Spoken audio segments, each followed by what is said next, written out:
The next topic is anomalous behavior of oxygen. Anomalous होता है अपनी फैमिली के बाकी मेंबर्स से डिफरेंट बिहेवियर। कहने का मतलब ये है कि ऑक्सीजन जो है वो डिफरेंटली बिहेव करता है अपने बाकी फैमिली मेंबर्स की अपेक्षा। तो ये एनॉमलस बिहेवियर हुआ। एनॉमलस बिहेवियर हमने नाइट्रोजन ग्रुप में भी इस चीज को डिस्कस किया था कि एनॉमलस बिहेवियर के रीजंस इन हर पहला एलिमेंट जो है हर ग्रुप का वो एनॉमलसली बिहेव करता है और उसके रीजंस भी हमेशा ये सेम, यही 3 या 4 रहते हैं और बिल्कुल सेम, क्योंकि पहले एलिमेंट का साइज बहुत छोटा होता है, उसकी इलेक्ट्रोनेगेटिविटी हाई होती है, आयनाइजेशन एंथैल्पी भी बहुत हाई होती है। Small size, high electronegativity and ionization enthalpy, यहाँ पे आयनाइजेशन एंथैल्पी भी लिख लें। और non availability of vacant d orbital, पहला जो एलिमेंट है उसमें वेकेंट डी ऑर्बिटल नहीं होता, जैसे ऑक्सीजन में नहीं है, नाइट्रोजन में नहीं है।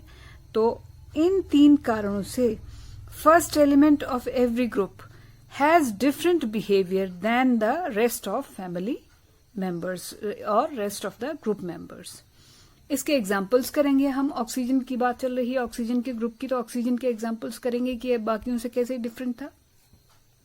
हम डिस्कस कर चुके हैं पिछले लेक्चर्स में कि oxygen is gas at room temperature, but rest of the members of its family, that is sulfur, selenium, tellurium, polonium, are solid at room temperature. दूसरा example, oxygen is non metallic, it does not have metallic character at all. Sulphur में भी नहीं है वो तो। Selenium, tellurium metalloid है, polonium is purely metal, means sulphur में, oxygen में कोई मेटेलिक कैरेक्टर नहीं है, जिसका कारण क्या है? High electronegativity and small size of oxygen, it is non metallic. Oxidation, और तीसरा एग्जाम्पल जहां ये अपनी फैमिली से डिफरेंटली बिहेव करता है, oxidation state, oxygen shows mainly -2 oxidation state, exceptions अलग बात है, but rest of the family members -2, +2, +4, +6, ये सारी ऑक्सीडेशन स्टेट्स शो करती हैं। -2 और +2 तो कोई बात नहीं, लेकिन +4 और +6 ऑक्सीडेशन स्टेट शो करने का कारण हम डिस्कस कर चुके हैं कि ऑक्सीजन में वेकेंट डी ऑर्बिटल नहीं होता, इसलिए उसके लिए तो ये पॉसिबल नहीं है, लेकिन बाकी सारे ये ऑक्सीडेशन स्टेट्स शो कर लेते हैं। और कहाँ डिफरेंटली बिहेव करती है oxygen? Oxygen makes multiple bonds with carbon, nitrogen, with itself also. क्यों?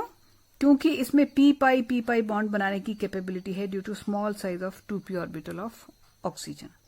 But rest of the family members, that is sulphur, selenium, tellurium, polonium, cannot make p-pi bonds because size of their p orbital is large. Then we come to hydrides of oxygen family. देखें, oxygen family के hydrides हुए H2O, H2S, H2SE, H2TE, H2PO, that is water, H2S gas and बाकी सारे, ये भी सारे gases हैं। इनमें वाटर जो है वो लिक्विड है, बाकी गैसेस हैं रेस्ट ऑफ द हाइड्राइड्स।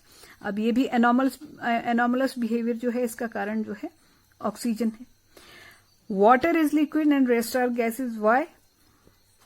इसमें एक बड़ी बार एग्जाम में पूछा जाता है question, water is liquid but H2S is gas at room temperature.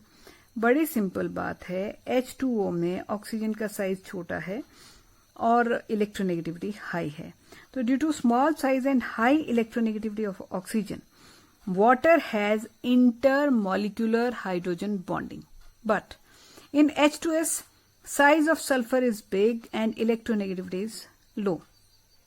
तो H2S में इतनी पोलैरिटी नहीं है कि H2S का H2S के साथ कोई इंटरमॉलिक्यूलर हाइड्रोजन बॉन्डिंग जैसा कोई स्कोप बने, और ये चीज फिर डाउन द ग्रुप तो हो ही नहीं पाएगी, उनकी तो इंटरमॉलिक्यूलर हाइड्रोजन बॉन्डिंग कभी भी नहीं हो पाएगी। सो सिंपल सा कारण क्या है? Due to small size and high electronegativity of oxygen, water has intermolecular hydrogen bonding, but rest of the hydrides of oxygen family, या अगर H2S की बात कर रहे हैं तो in H2S the electronegativity of sulphur is so low that H2S cannot make intermolecular hydrogen bonding, so it is gas but water is liquid. लेकिन यहाँ पे साथ में आपको इंटरमोलिकुलर हाइड्रोजन बॉन्डिंग जो है वो ड्रॉ करनी पड़ेगी। और वो कैसे? जैसे ये है वाटर, वाटर में ऑक्सीजन की इलेक्ट्रोनेगेटिविटी हाई है, तो इस पे पार्शियल नेगेटिव चार्ज, हाइड्रोजन पे पॉजिटिव। ये नेक्स्ट वाटर मॉलिक्यूल है, ये और नेक्स्ट वाटर मॉलिक्यूल है। तो यहां पर ये इनके बीच इस मॉलिक्यूल का हाइड्रोजन और दूसरे मॉलिक्यूल का ऑक्सीजन के बीच जो अट्रैक्टिव फोर्स बनेगा इस तरह से, this is called intermolecular hydrogen bonding. ये वाटर में पॉसिबल है, इस हाइड्रोजन के भी इस तरफ हाइड्रोजन बॉन्ड्स होंगे, ऑक्सीजन के भी इस तरफ हाइड्रोजन बॉन्ड्स होंगे। वैसे आपने +1 में किया भी है।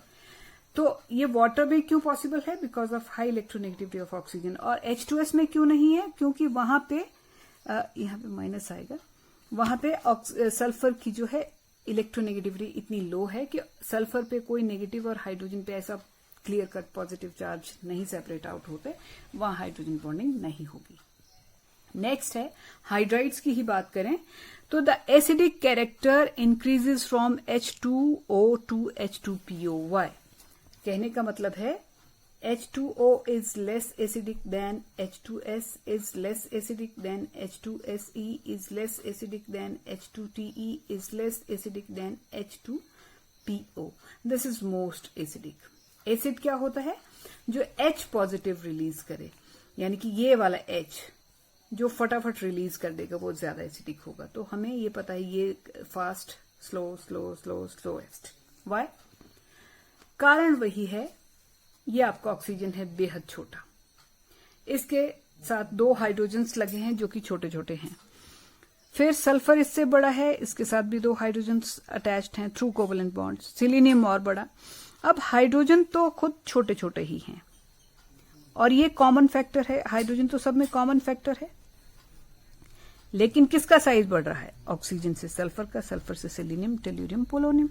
तो जैसे जैसे आपने देखा कि ऑक्सीजन और हाइड्रोजन के साइज में डिफरेंस कम है, सल्फर और हाइड्रोजन के साइजेस में डिफरेंस ज्यादा है, सिलीनियम और हाइड्रोजन के केस में तो और ज्यादा है। तो जैसे जैसे difference in sizes of atoms बढ़ता है, उनका कोवलेंट बॉन्ड जो है वो वीक होता जाता है। ऑक्सीजन का हाइड्रोजन के साथ कोवलेंट बॉन्ड स्ट्रांग होगा, सल्फर का वीक होगा, सिलीनियम का और कम वीक, टेल्यूरियम का और वीक, पोलोनियम का और वीक। जाहिर सी बात है, पोलोनियम का हाइड्रोजन के साथ जो बॉन्ड है, कोवलेंट बॉन्ड है, वो सबसे कमजोर है, तो वो सबसे आसानी से टूट जाएगा। सबसे आसानी से टूटेगा तो H2PO से H पॉजिटिव सबसे आसानी से निकलेगा, मीन्स ये सबसे स्ट्रांग एसिड। ये उससे कम, ये उससे कम, ये उससे कम, और ये सबसे कम एसिडिक होगा। सो हम क्या लिखेंगे? When we go from H2 to H2PO, the size of central atom, central atom कौन है? Oxygen, sulphur, selenium, tellurium, polonium, इनमें से ही है central atom, is increasing and the bond dissociation enthalpy with hydrogen, hydrogen ही लगाया ना इनके साथ हाइड्राइड्स में, is decreasing. Thus the tendency to release H positive or acidic character is increasing. मैंने यही समझाया आपको कि जैसे जैसे सेंट्रल एटम का साइज बढ़ेगा वैसे वैसे उनका बॉन्ड जो है हाइड्रोजन के साथ कमजोर होता जाएगा और बॉन्ड डिसोसिएशन एंथैल्पी यानी कि कम होती जाएगी। बॉन्ड डिसोसिएशन एंथैल्पी कम हो गई तो H पॉजिटिव को छुड़ाना वहां से आसान हो जाएगा, जो H2PO में सबसे ज्यादा आसान है। और जो चीजें H सबसे आसानी से देंगी वो रिड्यूसिंग एजेंट भी होंगी। तो आप ये भी याद रखें कि जैसे जैसे जिस कारण से और जैसे जैसे एसिडिक कैरेक्टर बढ़ रहा है वैसे वैसे ही रिड्यूसिंग कैरेक्टर भी बढ़ेगा H2O से H2PO की तरफ। बल्कि वाटर तो रिड्यूसिंग नेचर का है ही नहीं, ये भी याद रखें। तो ये था एनॉमलस बिहेवियर ऑफ ऑक्सीजन, इसके एग्जाम्पल्स, रीजंस, और जो एग्जाम्पल्स हैं वहां पे उनके भी रीजंस हमने कर लिए।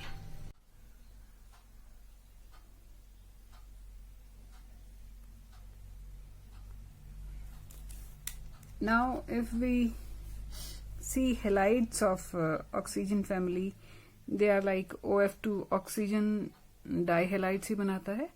सल्फर और बाकी मेंबर्स जो हैं वो टेट्राहेलाइड, हेक्साहेलाइड बनाते हैं। So let us see their structures. For example we take an example of SF4. जैसा SF4 का स्ट्रक्चर होगा और हाइब्रिडाइजेशन होगी, वैसा ही सिलीनियम के टेट्राफ्लोराइड का या क्लोराइड का या टेट्राहेलाइड का होगा, वैसा ही टेल्यूरियम के टेट्राहेलाइड का और पोलोनियम के भी. हाउएवर पोलोनियम वाला एग्जिस्ट नहीं करता. तो जैसे सल्फर की है configuration 3 valence shell configuration 3s2 3p4. फिलहाल तो 2 ही इलेक्ट्रॉन्स हैं इसके पास अनपेयर्ड, लेकिन ये वाला प्रमोट करके यहां ले जाएंगे 3D में.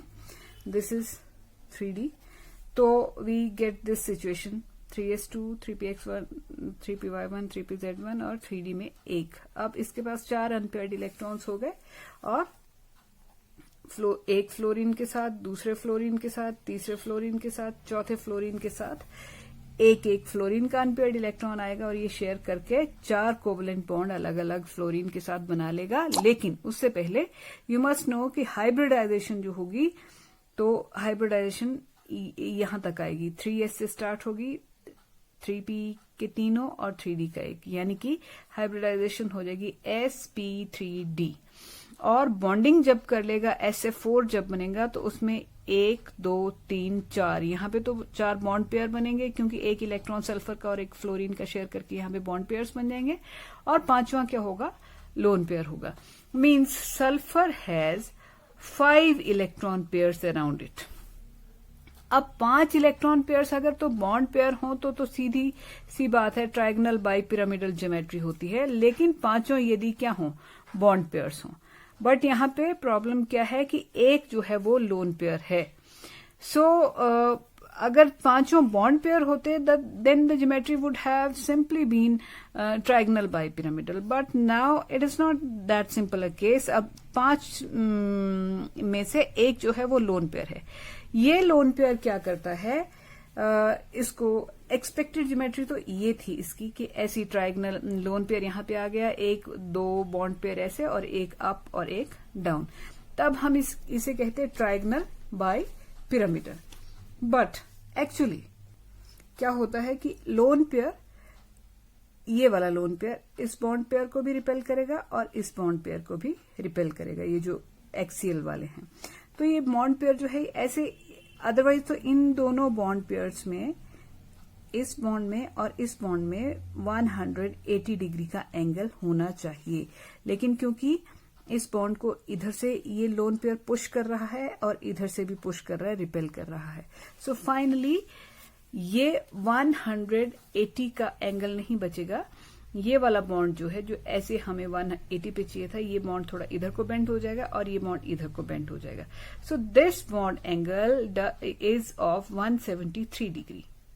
And the geometry is not called trigonal bipyramidal. Trigonal bipyramidal तब कहते हैं अगर ये बॉन्ड सीधा होता और ये वाला बॉन्ड एंगल जो है वो 180 का होता.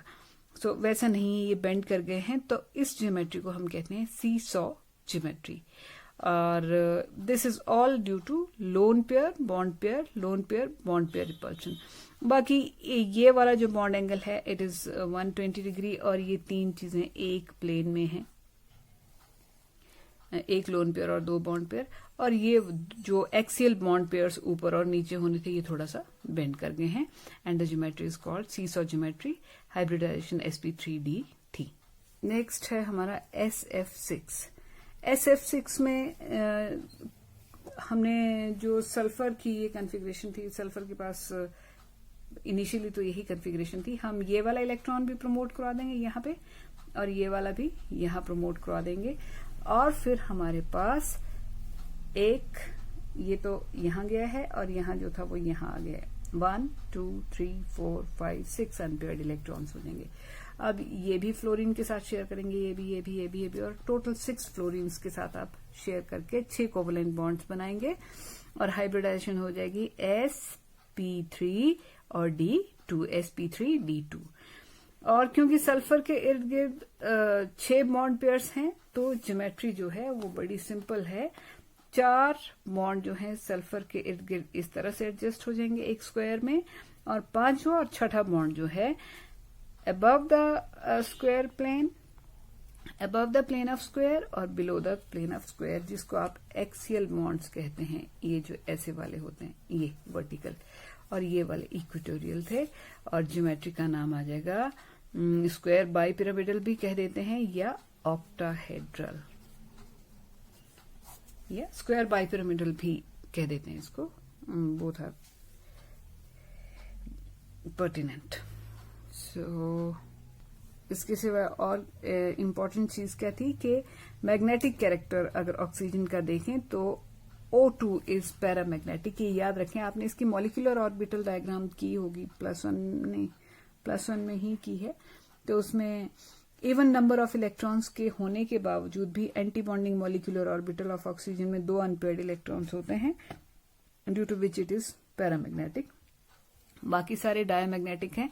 केवल सल्फर समटाइम्स वेपर फेज में, सल्फर का जो एक sometimes in vapour phase it is like S2, तब सल्फर जो है वो पैरामैग्नेटिक होगी। अदरवाइज बाकी सब फिजिकल स्टेट्स में sulphur, selenium, tellurium, polonium, they all are diamagnetic. Exception मतलब O2 तो पैरामैग्नेटिक है थ्रू आउट।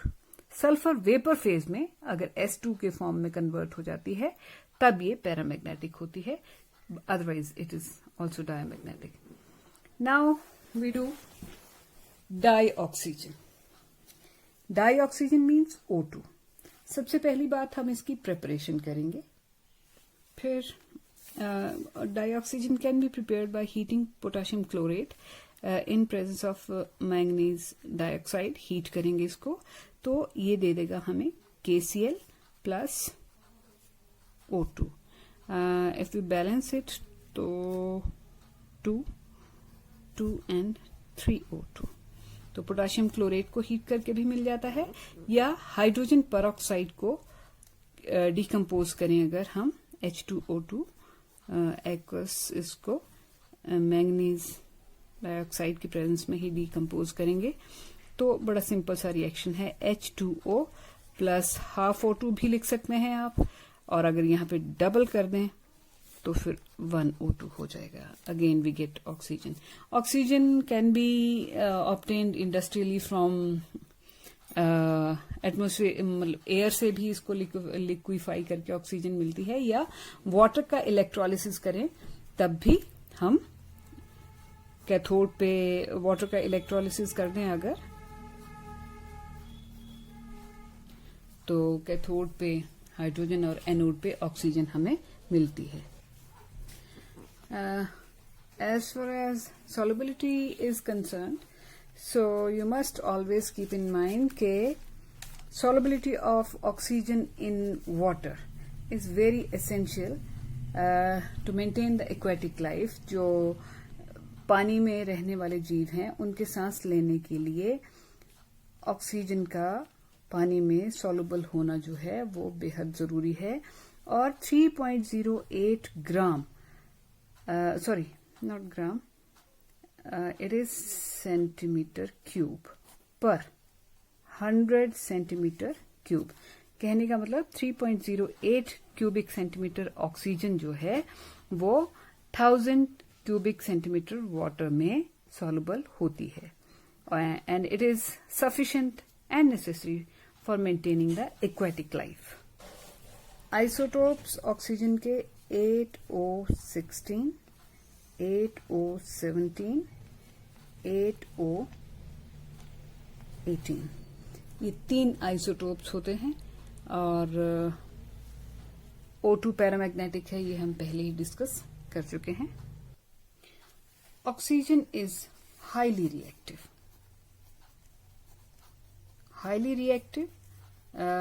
but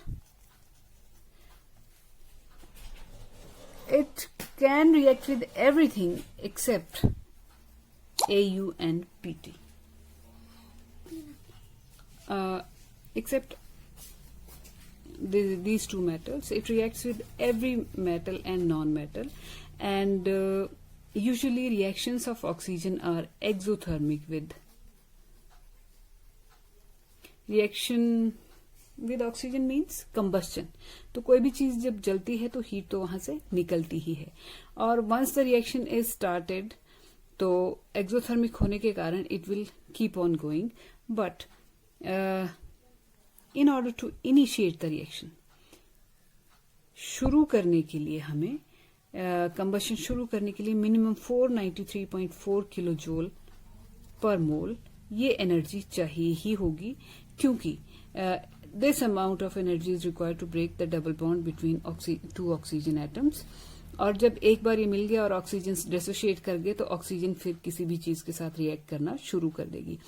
इतनी हाई बॉन्ड डिसोसिएशन एंथैल्पी होने के कारण जो है ऑक्सीजन बेवजह मतलब बिना किसी एफर्ट के हर चीज को नहीं जला देती। अगर ऑक्सीजन के साथ कोई भी चीज रिएक्ट करेगी तो वो जल तो जाएगी, लेकिन जलाने से पहले इतनी कर एनर्जी का इकट्ठा होना वहां पे जरूरी है, तब जलना शुरू होता है। अगर ये बैरियर नहीं होता एनर्जी का barrier, then oxygen would have burned each and everything on this earth.